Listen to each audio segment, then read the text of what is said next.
You know, there are these moments in history that are just like a wall. A single point where a force that seems completely unstoppable meets an object that absolutely will not move. Well, today, we're diving into one of the most important and, honestly, one of the most overlooked of all those moments, the Battle of Ain Jalut. I mean, just let that sink in for a second.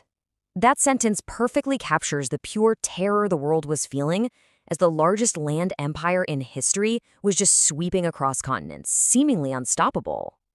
So, to really get what happened at the battle, we first have to wrap our heads around the sheer scale of this Mongol whirlwind. This wasn't just some other army on the move. People saw this as a force of nature. And the speed of their advance, it was just breathtaking.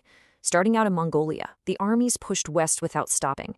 Then, in 1258, the unthinkable happens. Baghdad, the very heart of the Islamic world, is sacked. The Abbasid Caliphate is just gone. By 1260, they already reached the gates of Europe, and now their eyes were set on the Levant and the last great power standing in their way, Egypt. And that was the thing, right? For decades, the Mongols were basically another word for victory. Entire empires had crumbled before them. So it wasn't just fear people were feeling, it was this kind of apocalyptic dread. It really seemed like this was an empire that could not be beaten. Okay, so you've got this force of nature barreling south. And the last major Islamic power left standing in its path is the Mamluk Sultanate, based in Cairo. And its leader, well, he's facing a decision that's going to decide the fate of his entire world. So let's look at the two sides here. You've got the Mongol army, led by the veteran commander Kipuka, an army that had never, ever known a major defeat. And opposing them, the Mamluks of Egypt. Now, these guys were an elite military caste of former slave soldiers who'd actually seized power themselves, led by Sultan Qutuz and his absolutely brilliant general, Baybars. And, this is key, the Mamluks shared a steppe nomad heritage with the Mongols. They got how they fought better than anyone else did. This was the nightmare scenario facing Sultan Qutuz.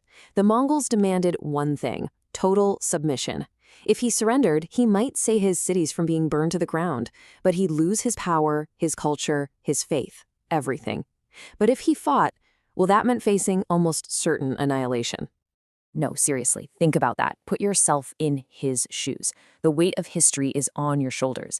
Every single one of your advisors is telling you the Mongols are invincible. Do you bend the knee, or do you stand and fight for what feels like a sliver of a chance? Well, Qutuz, he chose to fight. And that choice leads us right to the battle itself. See, the Mamluks knew they couldn't just beat the Mongols with brute force. They needed a plan.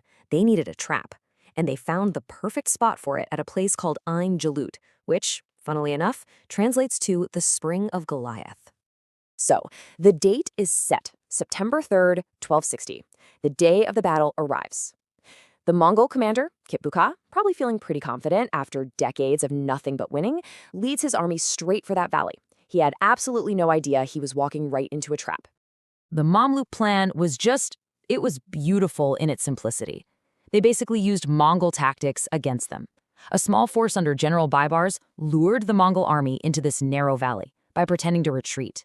Kipuka, totally overconfident, took the bait and charged right in.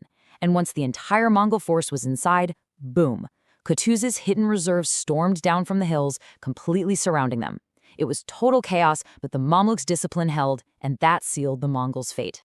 I mean, can you even imagine?